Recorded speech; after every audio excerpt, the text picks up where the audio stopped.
Vous écoutez Europe 1, il est 9h30.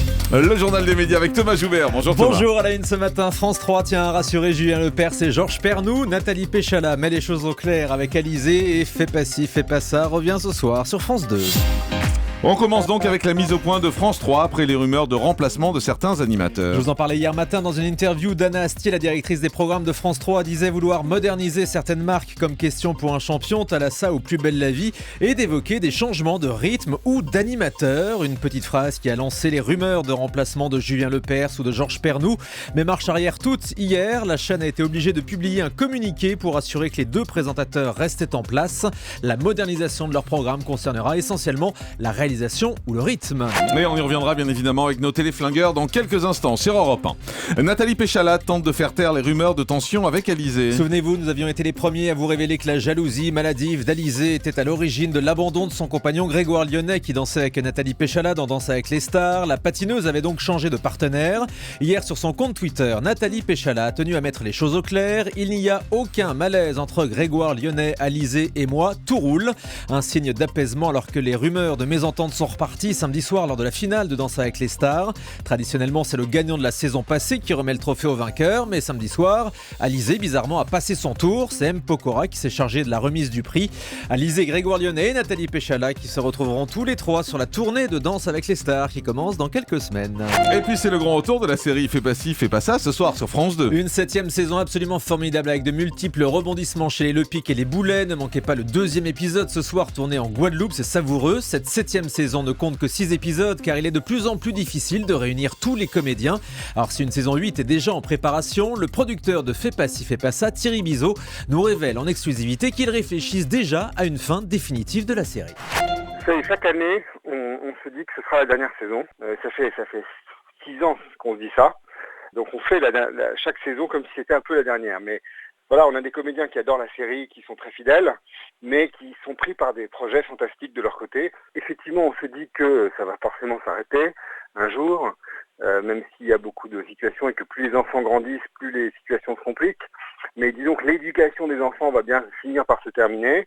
Et ce qu'on a décidé de faire, c'est le jour où ça arrivera, de ne pas s'arrêter comme ça, mais de faire une vraie fin.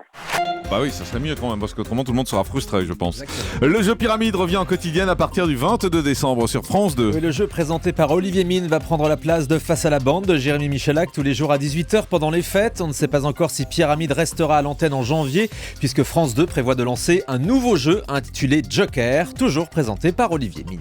Et puis pas de pause à Noël pour la nouvelle star sur D8. On se souvient que l'année dernière, la compétition s'était arrêtée pendant les fêtes. D8 avait proposé un prime spécial Nouvelle Star Fête Noël qui n'avait pas spécialement bien marché.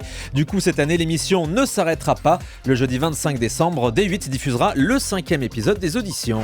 Et puis Cyril Hanouna laisse la présentation d'un prime de Touche pas à mon poste à Julien Courbet. Oui, pour la première fois, Cyril Hanouna lâchera la présentation de la déclinaison de Touche pas à mon poste en prime time. La spéciale 2014 au poste sera donc présentée par Julien Courbet qui reviendra sur les meilleurs moments de l'année à la télé. Ce sera le 23 décembre à 20h50. En revanche, aucune nouvelle d'un éventuel réveillon du 31 décembre en direct qu'avait promis Cyril Hanouna l'année dernière. Je lui ai envoyé un message, je lui ai demandé, je lui dirai la réponse s'il me l'envoie. Voilà, qui nous dit. Le dérapage de l'ancien footballeur Emmanuel Petit. Oui, on en a parlé ce matin sur Europe 1. Le consultant foot de France Télé a accordé une interview au site sport.fr dans laquelle il se lâche sur la France et les politiciens.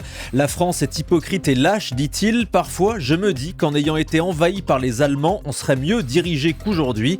Le champion du monde 98 fait notamment référence à l'accueil réservé en France à Thierry Henry, adulé en Angleterre mais détesté en France. Selon lui, Emmanuel Petit conclut avoir beaucoup de mal avec les Français. Je n'ai jamais vu un peuple aussi arrogant, suffisant, menteur, hypocrite. L'ex-footballeur tacle aussi les politiques qui n'ont aucune crédibilité et encore moins de compétences. Mais ben voilà, la 3e saison de la série House of Cards sera disponible le 27 février 2015. Oui, la date a été annoncée lundi comme d'habitude. Tous les épisodes de la saison seront mis en ligne d'un coup sur la plateforme Netflix, mais aux États-Unis, car les abonnés français n'y auront pas droit puisque Canal+ a conservé en France les droits de cette excellente série politique avec Kevin Kevin Spacey.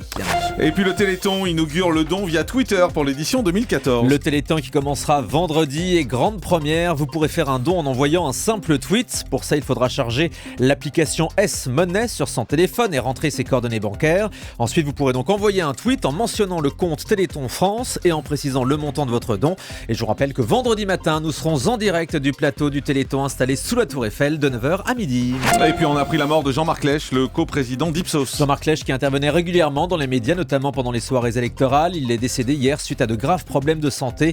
Il avait dirigé l'Institut de sondage Ipsos durant de longues années.